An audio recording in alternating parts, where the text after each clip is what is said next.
Good evening and welcome to the very first WOW Virtual Wednesday, or the very first virtual WOW Wednesday.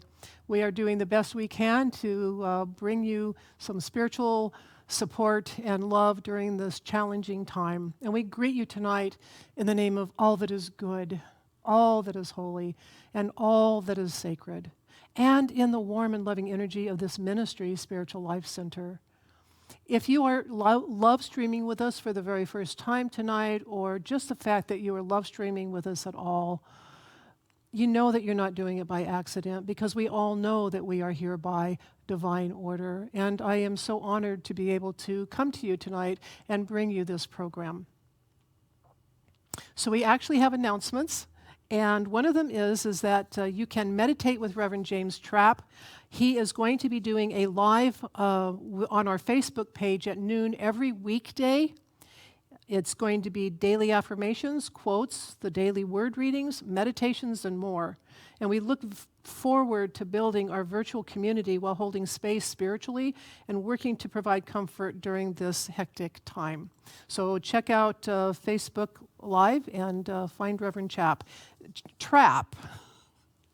And then on Friday night, we have a virtual concert. It is called Spiritual Life Center presents a Friday night living room concert. It is Wearing of the Green by Lady of the Lake, and it will be at 7 o'clock on Facebook Live. And they are going to be celebrating a little bit late, but they're going to be celebrating St. Patty's Week. This band is a family, and they perform favorite Celtic tunes and epic songs, and they're joined by Catherine Mandela on pipes, whistle, and bodhrán, and Lisa Cameron and Michael Cameron sing your favorite traditional songs and dance the night away with fiddle, cello, rhythm guitar, and drums. And so you can check them out at lawsonmusic.com. And as we go along, we will be bringing, hopefully, more of these kinds of programs to you. For this particular program, Lady of the Lake, you can support this concert by texting SAC at home at 44321. There is no charge for this, but since we don't have people coming into the center, we do need all the support that we can get right now, so we really appreciate everything that you offered to us. Thank you so much.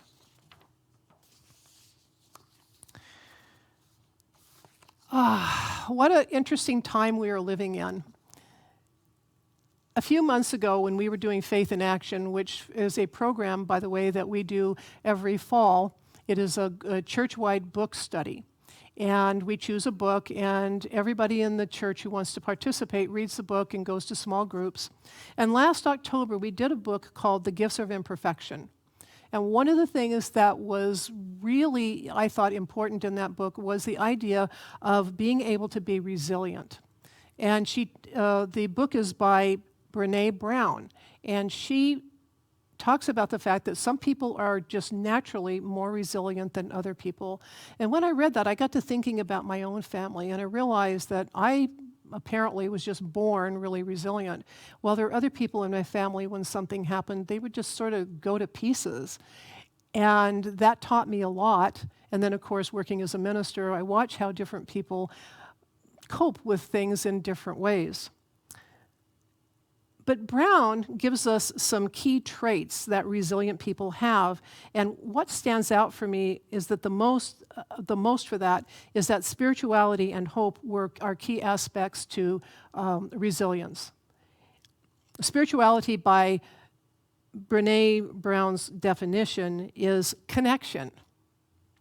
And feeling connected to something stronger, bigger, something that is constant and never changes is always what brings me back to my center. And the question is, I suppose, is how do you feel like that when the world is coming down around you and your life, will never be the same? And some of you might identify with this right now because we know that everything is changing. When a crisis arises, our sense of connection is usually the first thing to go. And of course, right now, because we're being asked to stay away from each other, that sense of personal connection is definitely feeling strained. And then we have to think about what our connection with Spirit is at the same time. And there's so much going on, it's not surprising that a lot of us feel very confused and perhaps slightly stressed out. But Brown talks about two things that can help us restore the balance that we felt like we have lost. And the first one is hope. Now, Brown says that hope is not an emotion, it's a way of thinking. And I think that hope is also a belief, it's a thought system. The thought system is that you're not alone, that there's always deep inside an abiding presence that is with you here and now. Hope is also a process, I think. We may think that current circumstances do not offer any opportunities for hope, but today I came across a lot of hope. I went to 2 different grocery stores, and I talked to some really great people who were just there to buy what they needed and go home and, stay away from people a little bit. And I walked around looking at how much was left in the stores. There's a lot of empty shelves, but there's so much left in the store that if someone just wanted to make some different choices, there's lots of things to be had. And I thought, we still have so much, and it is something that gave me hope. And it also allowed me to think that there's more to all of this than we understand. And I went to my optometrist's office to pick up my contact lenses, and I called them to make sure they were going to be there, and they said, we feel like what we do is essential to people. They have to be able to see. And so they are taking very specific measures. When people come in, if they're sniffing or coughing, they ask them to leave, and they're being very careful, but they are staying open to serve people that they think need them. I just talked to people standing in line at the grocery store, and most of those people were upbeat and saying, this is going to pass and we're just going to be careful. And I really felt very encouraged by the time I went home today. So I went out just kind of checking the world out, and I found some hope. Now, I told this story last year, but I think it's really appropriate for what's going on. In fact, I think it's more appropriate now than it was when I told it the first time. So there was a day last year where I went to the Quick Quack car wash, and it was very, very busy. There were 2 lines of cars snaking their way through the little kiosk where you pay, and I got up to where it would be my turn, and I saw 2 girls talking, and it looked like they were having a little bit of a disagreement, and one of them walked off, and the other one shook her head, and she walked over to me, and I just looked at her and I said, breathe, and she did. And then she said, I'm here by myself, because she went off the other person went off to do something. And so I paid my money and I got in line and I went around. But interestingly enough, for some reason, everyone else had disappeared. Maybe it was the delay. I don't know what it was. But there I was, all by myself with my car facing into the car wash. And then the car wash completely stopped. All of the pads and things had been spinning and whirring, and water had spurting everywhere, and all of a sudden the whole thing just stopped. And there I was with my car, almost ready to go into those rails, stopped. The car wash had stopped, and it was just so quiet. And I thought, this is really interesting. And I was looking down this gauntlet. I could see all the way to the end of the car wash, so I knew that there was an end to it. And then the girl came around and she turned on the car wash, and I came in and got my car in the rails and moved up, put my car in neutral, and then the car started moving. And all of the brushes and water and everything started whirling around me again and whirling around the car, and the brushes were up against the windshield, and I realized that there I was. I had no power at that point. I couldn't leave. I had to go through what was happening. And there was a storm going all around me outside. And yet I knew, because I was inside the car, that I was protected. And I thought, this is such a great metaphor for how we can walk through our storms and walk through these times when we feel like we have no other choice. I couldn't have backed out. I couldn't have sped forward. I was there and being carried through this experience. And I loved that whole idea. And as I went through, finally, of course, I came out the other end, and the wonderful air blew my car dry, and I moved on. I still think about that day, and I think about how quiet it was just before I moved into that little storm. And then how much better I felt as I came out the other end. And having thought about the implications of being in a situation where I had no control, I had no options. I was there for the duration. And that, to me, was a really great metaphor for resilience, because what was happening there was like, okay, I'm here. There's not much I can do. What can I get out of this? What good can come out of this? And obviously, in that case, it was going to be a clean car. But we can turn that into other things. We can apply that to other situations. A lot of us feel lost right now, and a lot of that is because we feel like we're losing our connections. We're feeling like losing our personal connections. We feel like, and in that case, maybe perhaps some of our spiritual connection, especially those of you who come here every Wednesday or every week, that is a way that we keep each other going and help support each other in our spiritual practice.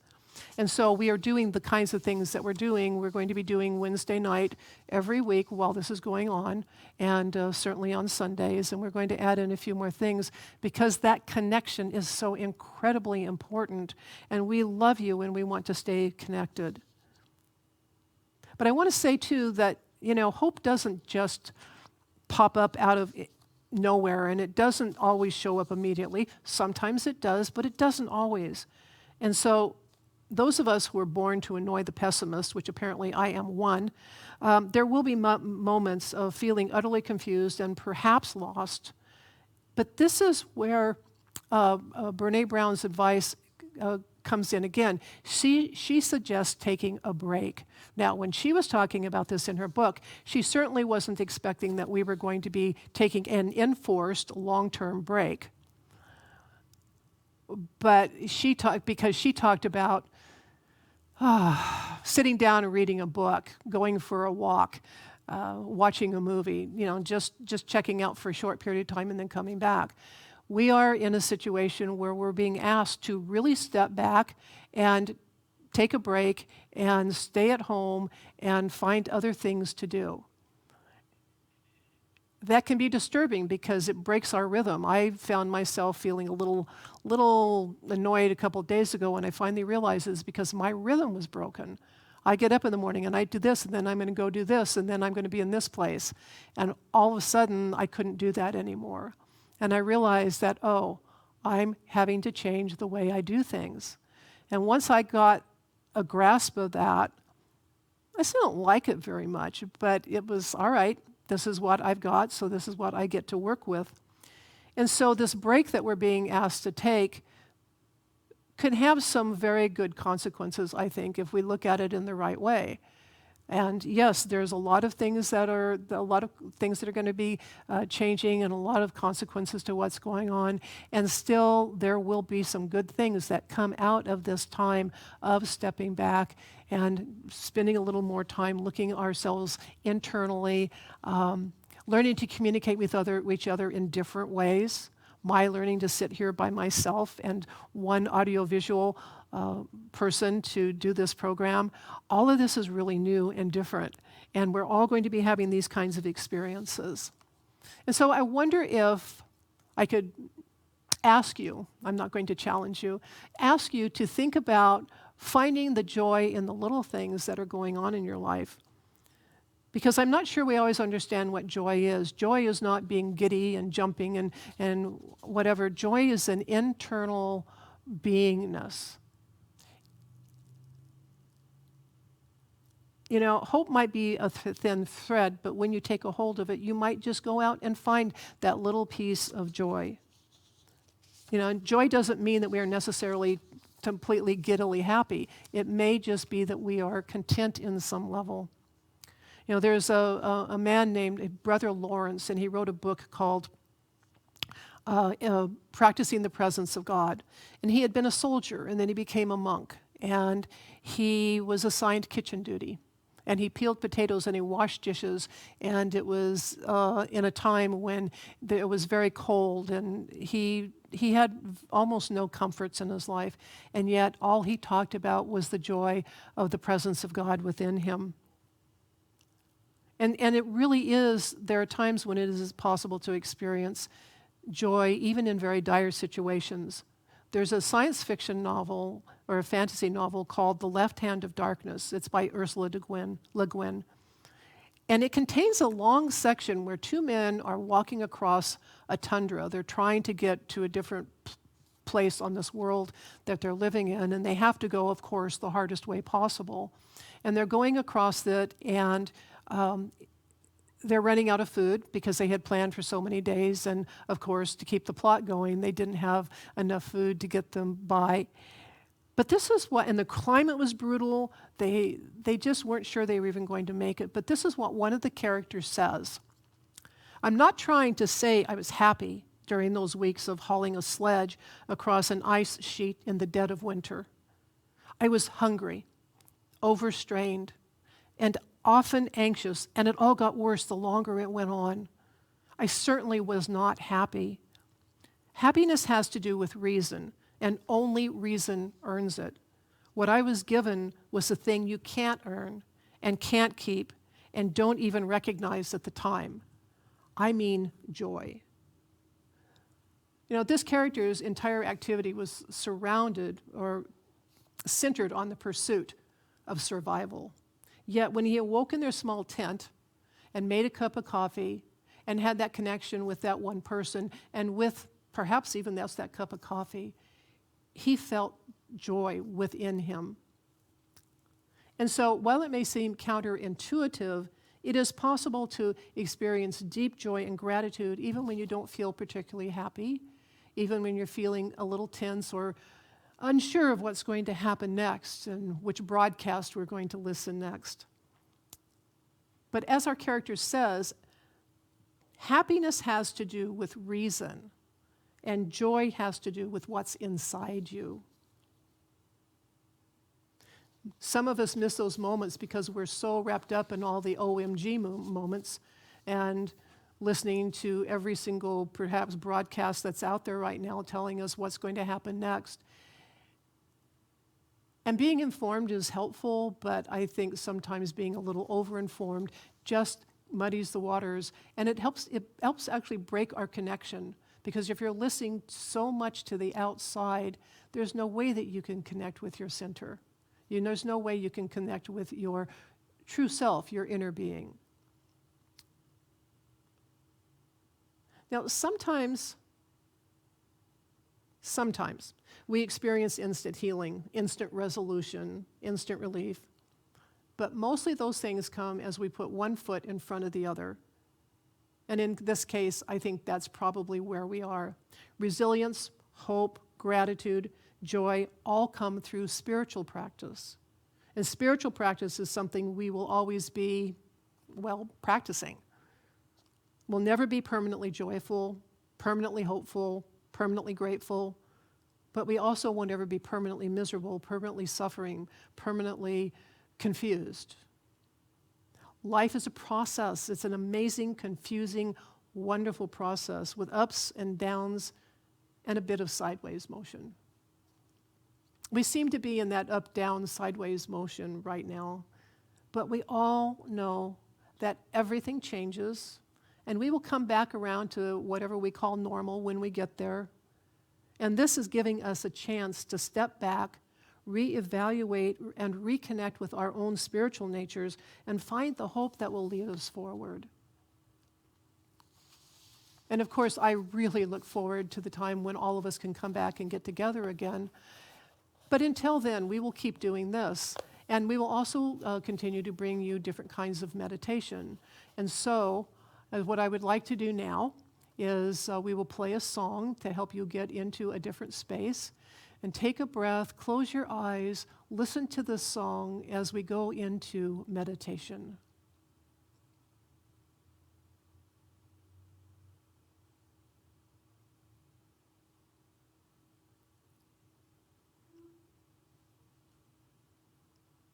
And we have a delay.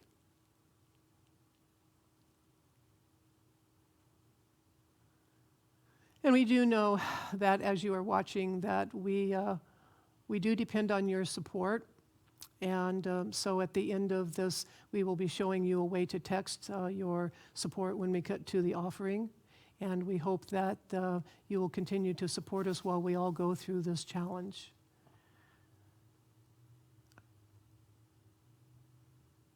So take a deep breath. Close your eyes. Bring your focus into your heart center. And continue to breathe into your heart. Breathe into the front of your heart and then out the back of your heart. Allowing that beautiful, beautiful breath to come through you.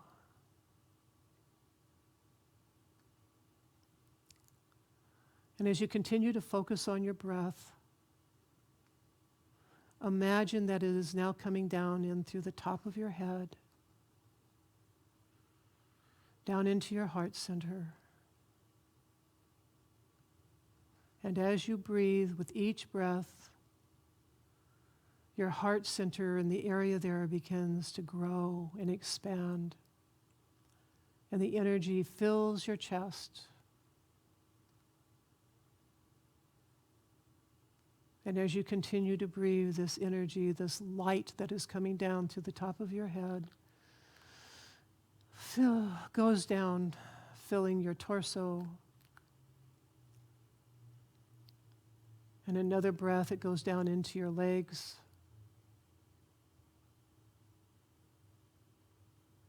And another breath goes down into your feet.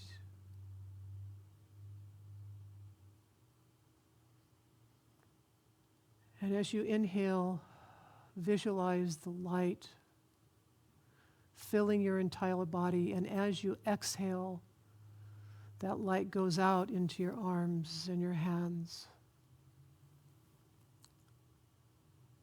Inhale light again. And as you exhale, it extends to every part of your body.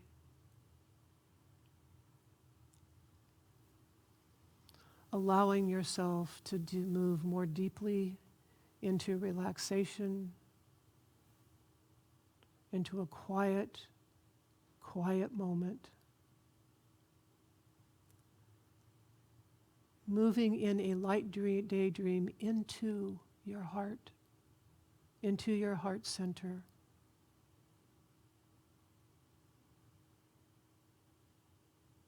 Into this place of love. And as you are surrounded by this heart energy, you are protected. You relax into the safety of this love. Relax into the pure light of true knowledge. Relax into the one energy. Melt into love. Melt into peace.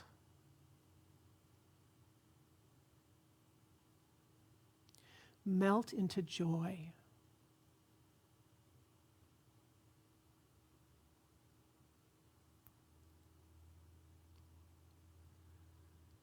Melt.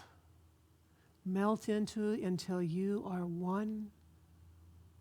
There is no difference between you and this pure light that burns in the center of you.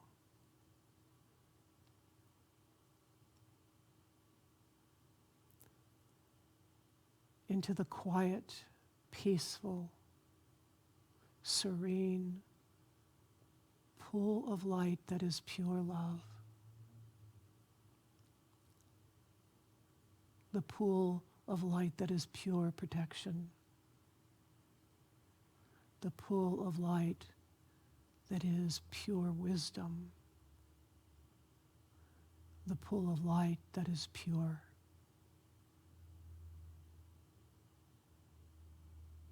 And in this quiet, silent moment,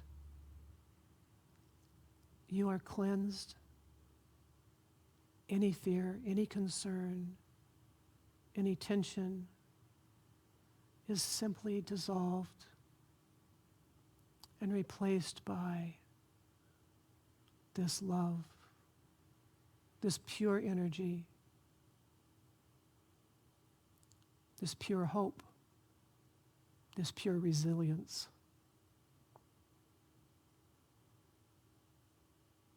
And as you sink more deeply into this, you feel your inner strength, your inner power, your inner knowing that even though these are challenging times, you are a spiritual being and you will always have the answers you need to cope and to deal with whatever circumstances come your way.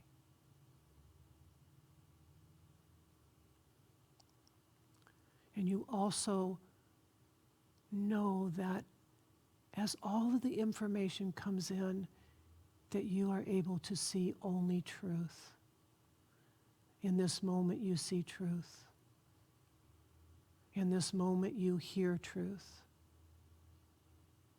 In this moment you feel truth. In this moment you are truth. In this moment you are love. In this moment you are peace. In this moment you are.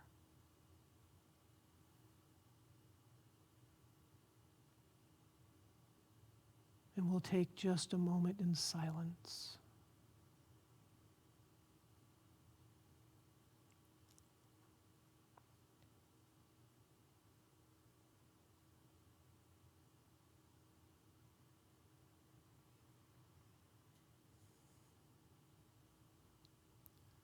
And taking a breath, now remember what this feels like. Remember what it feels like to be this calm, this centered, this full of truth and knowing. Remember this because you can come here whenever you need to, or in moments of concern, simply tap back into this feeling. This is real. This feeling is real. It is yours. It is you.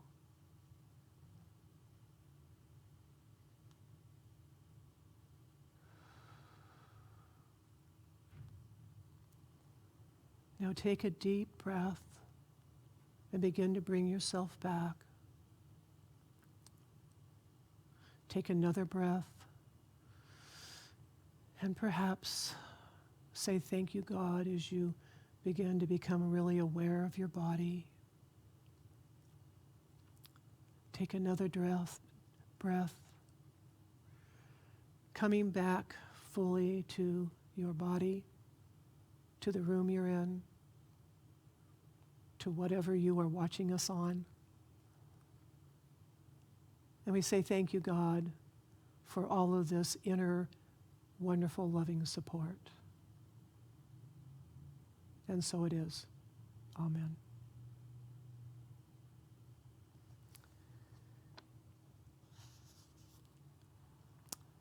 Now, on a regular Wednesday night service at this point is when we would be doing our love offering.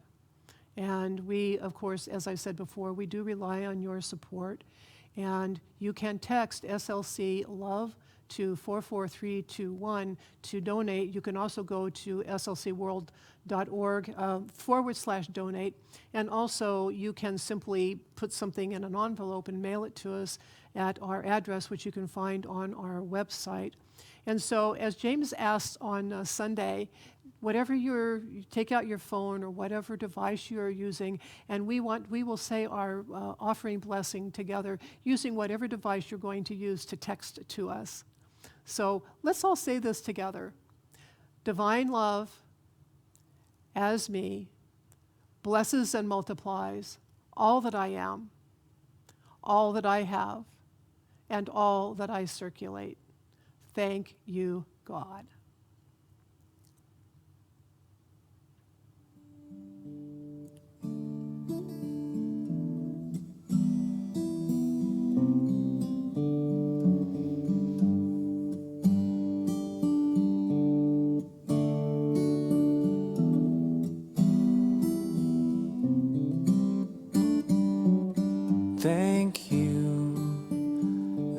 thank you, thank you,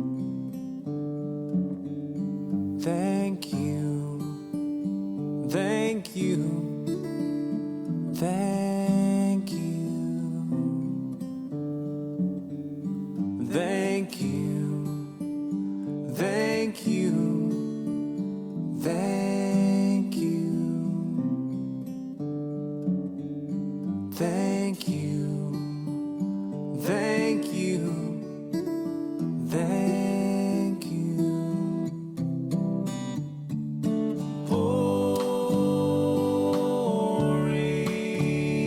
Pouring down, your love is pouring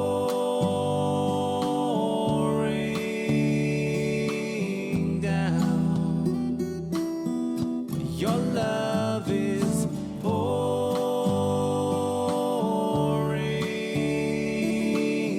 down. Your love is pouring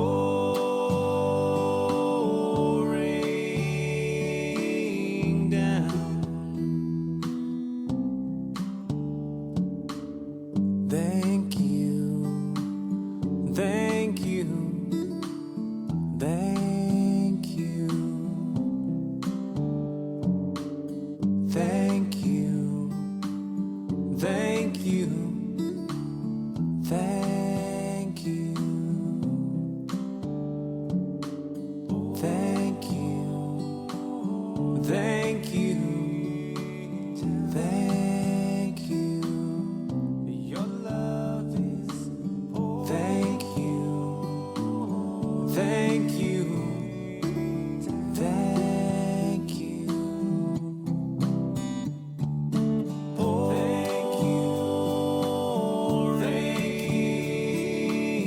thank you. Your love is pouring,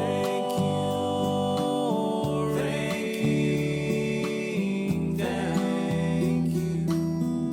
Your love is pouring down. Your love is pouring down. Thank you, thank you, thank you. Your love is thank you, thank you, thank you. Your love is thank you, thank you, thank you. Your love is thank you, thank you. Thank you so much for coming to what I guess maybe become for a little while Bunny Slipper Church. And let us say our prayer for protection together. The light of God surrounds us. The love of God enfolds us. The power of God protects us. The presence of God watches over us. Wherever we are, God is, I am, and all is well. And may the joys of the world go with you. I hope to see you in person very soon.